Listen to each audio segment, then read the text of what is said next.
Hello and welcome to the Mexican Conservative. I'm your host, the Mexican Conservative. Today I want to talk about a few things that happened this past week and a few things that happened over the weekend. So let's get into it.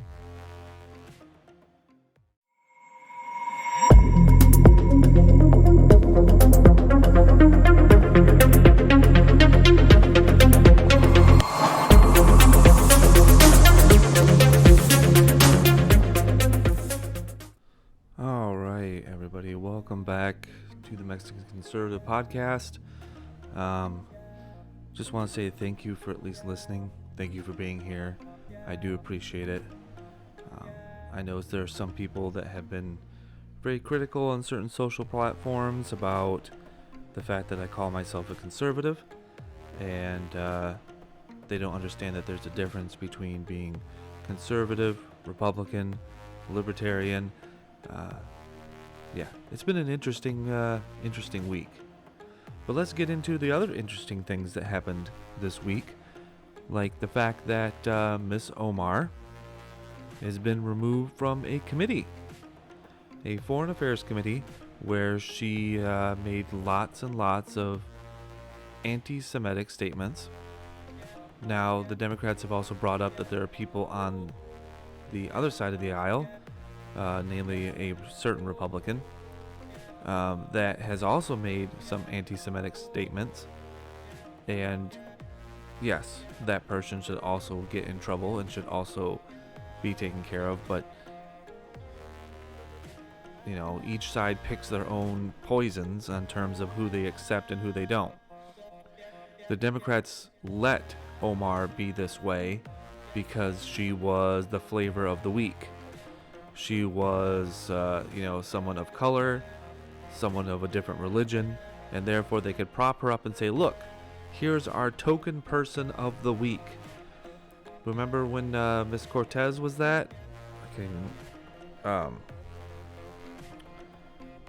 AOC was that way. They propped her up like this golden child because she was a bartender, she came from nothing, she was a woman of color, blah, blah, blah, blah, blah. That's just what they do. And they will tolerate on that side a lot of nonsense in order to prop up people who are, they can slap on a poster and say, look at us, we're so accepting. And that's part of the problem. They're allowing a lot of people who don't have the greatest values and the greatest, they're just not exactly the great people that should be elected to office. It's just not. Okay, people are like, oh, the Democratic. No, you have to understand the Democratic Party is run by a group of elite people, okay, and their only job is to stay in power. That's all they care about at the end of the day. They just want to remain in power, in control, receiving their money, getting their money from their lobbyists, going on fancy vacations, owning 6 or 7 different mansions. This is part of the problem. And that's part of the problem that people aren't grasping, especially through like social media or even out in the public. They just don't get it, that this is the real problem. And then these people who are in this higher echelon, like let's say, Nancy Pelosi, they go on their little group and they go, ooh, we want that person right there, that one. Yeah, we can slap that on a poster and say, look at this and pay attention to this. And they'll tolerate them in their own party as long as it gets them brownie points with America. Even if it doesn't matter if that person's policies are terrible, it doesn't matter if that person is anti-Semitic, it doesn't matter if that person is dumb as a box of rocks. As long as I can take you and stick you up there and use you as a little meat puppet, then that's all that matters. And that's all that matters to them. And that's part of the insanity that's kind of going on. And the fact that after all this time, Ilhan Omar is finally being punished for the things that she said is acceptable to me. Now, is it under the guise of oh, the Republicans are just punishing the Democrats because the Democrats did the same thing to the Republicans. Of course. You have to be blind, deaf, and dumb not to know that. But at least they're attacking and going after someone who legitimately is anti-Semitic. Good. Remove her from the committee. She doesn't need to be there. There needs to, at certain points, you need to put your foot down and say this is not acceptable. Well, her actions were never acceptable, and therefore I see it as completely acceptable on the general stage that she gets removed. Now, are the Republicans doing this in retaliation? I believe they are. Stupid, but at least they went after someone who should have been removed already. Okay? The Democrats should have had internal talks and said, hey, you can't do this stuff. We're going to remove you from committee. You can't be putting out these anti-Semitic statements. You can't be putting out these hateful things. That's not okay. You're on the Foreign Affairs Committee. You're supposed to try to be equal opportunity, accepting like the Democrats and stuff claim that they are. But she wasn't. And they tolerated her because she was a woman, and a woman of color, and a woman of a different religion. And it's like, okay, you can only tolerate so much before the dam breaks.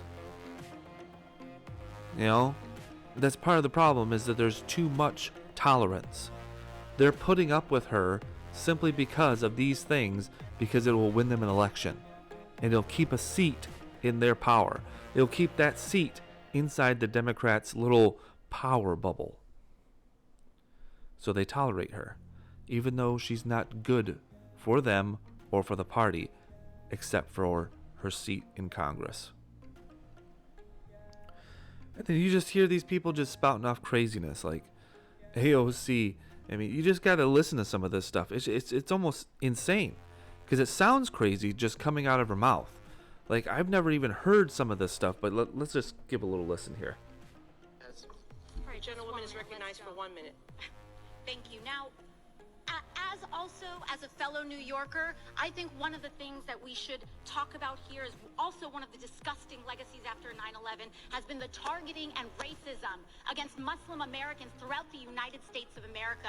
And this is an extension of that legacy. Consistency, there is nothing consistent with the Republican Party's continued attack except for the racism and incitement of violence against women of color in this body. I had a member of the Republican caucus threaten my life, and you all and the Republican caucus rewarded him with one of the most prestigious committee assignments in this Congress. Don't tell me this is about consistency. Don't tell me that this is about a condemnation of anti-Semitic remarks when you have a member of the Republican caucus who has talked about Jewish space lasers and an entire amount of tropes, and also elevated her to some of the highest committee assignments in this body. This is about targeting women of color in the United States of America.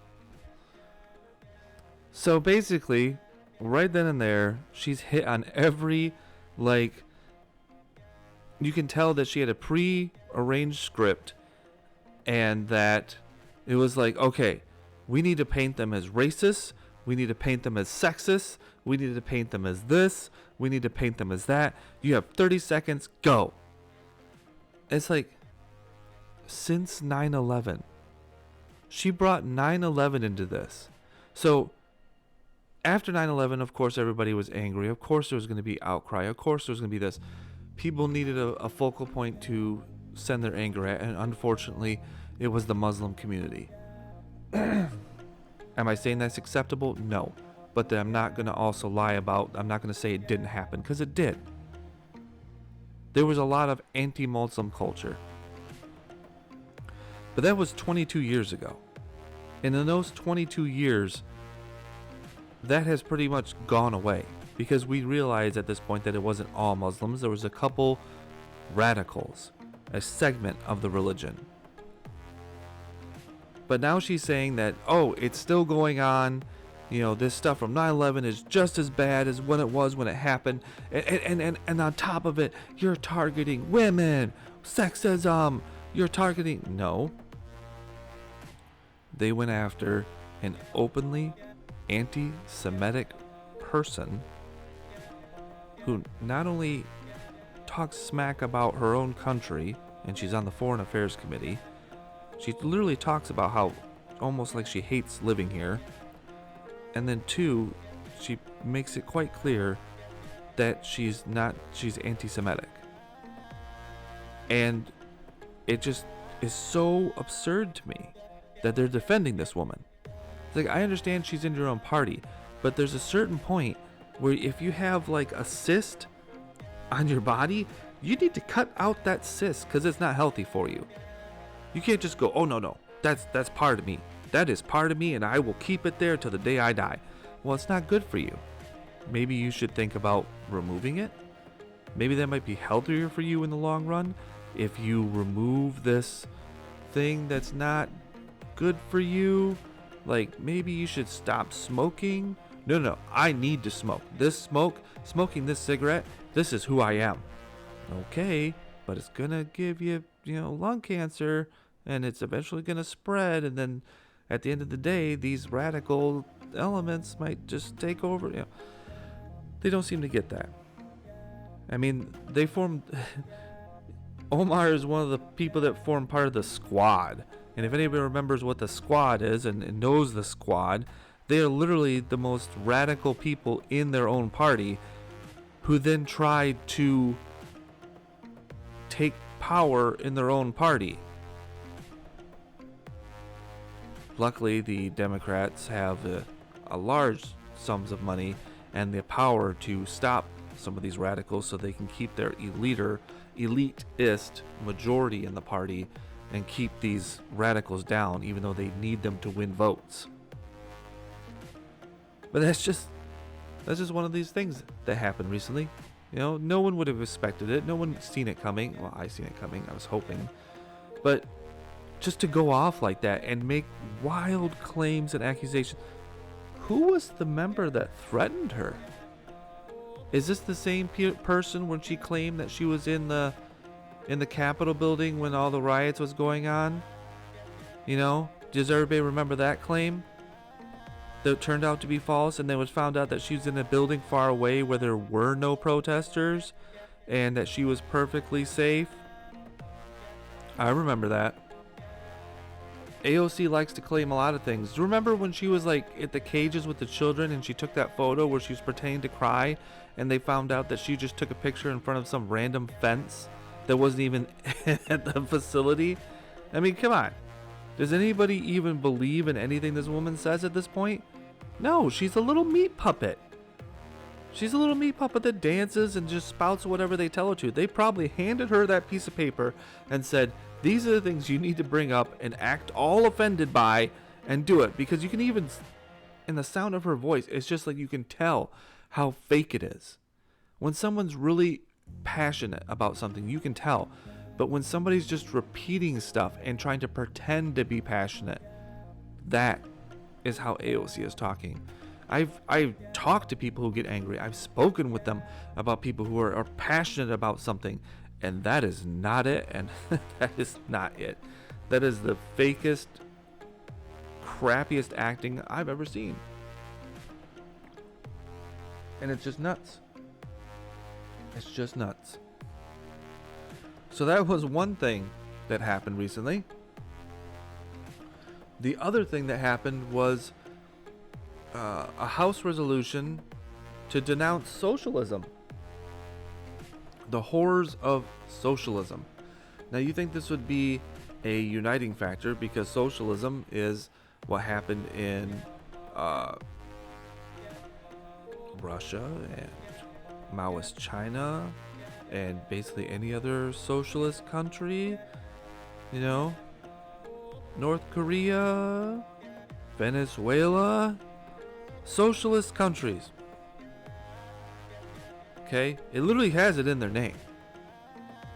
Socialist Republic, North Korea, yeah. People's Republic, those type of institutions.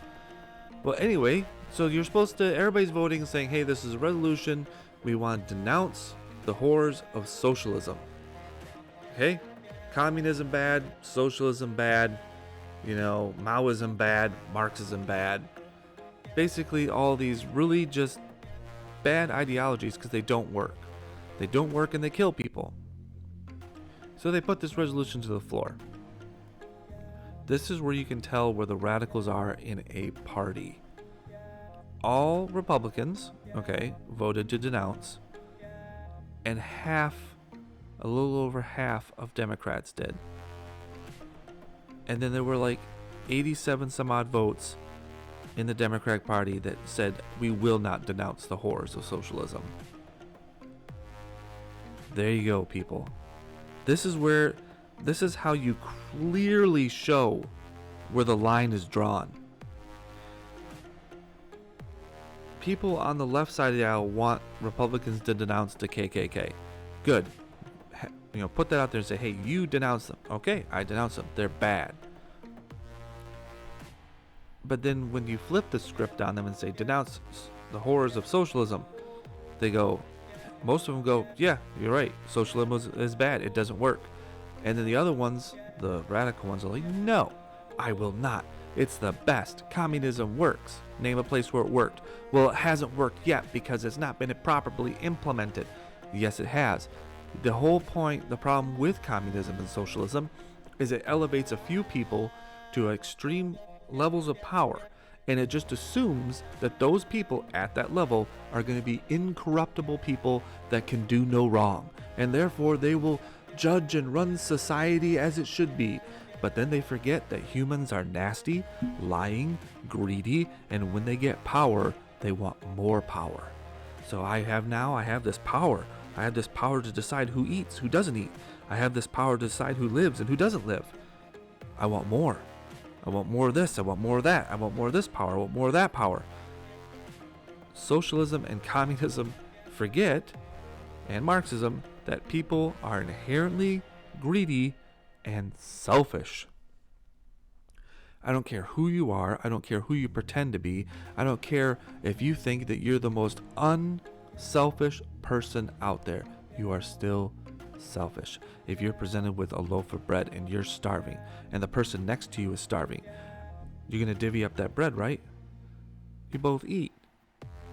But what if there's not enough for both of you to eat? Are you going to give up your food so they can eat, or are you going to want to take it for yourself? Or are you going to try to get yourself a little bit more? And some people say, oh, well, I'll just give it up. No. When you're hungry enough, you'll take it and you'll eat it and you'll keep it for yourself. That has been proven many a time in like survival situations and so on and so forth. But that just, people are not pure. You can't build a system like communism or socialism that relies on people being good people. Because guess what? Bad people exist. And those two systems just go, oh no, there's no bad people, everybody's good. When everybody's presented with a choice of being nice and fair, they're going to be nice and fair. That's not true. If that was true, then our government would work just fine and we wouldn't have any issues in our own society with all this type of stuff. So they can't denounce it, they can't do this, and it's like that's the people that you need to worry about in the Democratic Party. Those are the people that voted against that are the radical ones that are going to do things that are harmful rather than helpful. And I would say that those are the people that need to be, or should be, in my opinion, voted out of office and replaced with people who are moderate and not on the extreme end. Because that's a large amount of people who are radical on that side. But that's what I got to say about that. Just wanted to cover all that stuff that happened this past week. Fun, wacky times in America. Gotta love it.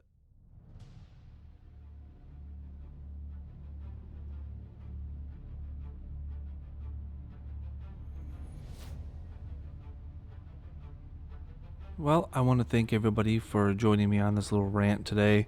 Hey, if you're looking for me, you can find me on Rumble, Facebook, and YouTube. This video and everything on it will be posted to all of those. So like, comment, subscribe, follow, like my Facebook page. I mean, if you like what I'm saying, let me know. If you don't like what I'm saying, let me know. If you have an opinion on it, let me know. All right, you guys stay safe out there. Have a good one.